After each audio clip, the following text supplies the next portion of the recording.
இது பாருங்கடா, இன்றைக்கி வந்து களி பண்ண சொல்லி தர சொன்னாங்க. ஏற்கனவே போட்டிருக்கேன், ஆனால் ரொம்ப வீடியோஸ் தள்ளி பார்க்கணுன்றதுக்காக திருப்பியும் வந்து பசங்க கேட்டாங்க. அதனால் இது பாருங்கள், அரிசி பச்சரிசி நொய் இருக்கு இல்லையா, நொய்யும் போடலாம். நான் அரிசியே போட்டுருவேன். அதை குக்கரில் வச்சு நல்லா அழிய வச்சுருங்க, தண்ணி அதிகமாக வச்சு.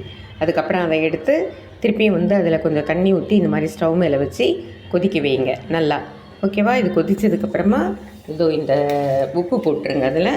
அதுக்கப்புறமா அதில் வந்து இந்த ராகி மாவு கொட்டிட்டு எவ்வளோ திட்டமாக நம்ம 1 டம்ளர் அரிசி போட்டோம்னா 1 டம்ளர் ராகி மாவு போடணும்.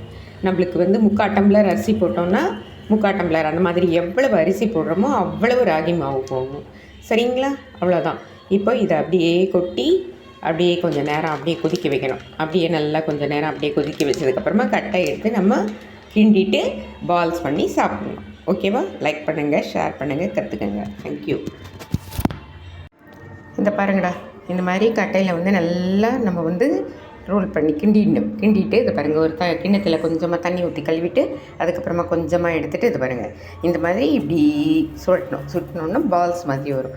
இது களிக்கே வந்து பால்ஸ் பண்ணி சாப்பிட்றதா ஒரு கிரேட்டுன்னுவாங்க. புரியுதா? அப்படியே வச்சு யாருமே சாப்பிட மாட்டாங்க, இந்த மாதிரி பால்ஸ் பண்ணி சாப்பிடுவாங்க. இதுக்கு தொட்டுக்கிறதுக்கு நம்ம கீரை குழம்பு பண்ணிக்கலாம். அப்படி இல்லைன்னா நம்ம வேர்க்கடலை சட்னி பண்ணிக்கலாம், இல்லைன்னா வெண்டைக்காய் தொக்கு பண்ணிக்கலாம். செம்ம டேஸ்ட்டாக இருக்கும். லைக் பண்ணுங்கள், ஷேர் பண்ணுங்கள், சப்ஸ்கிரைப் பண்ணுங்கள். தேங்க்யூ.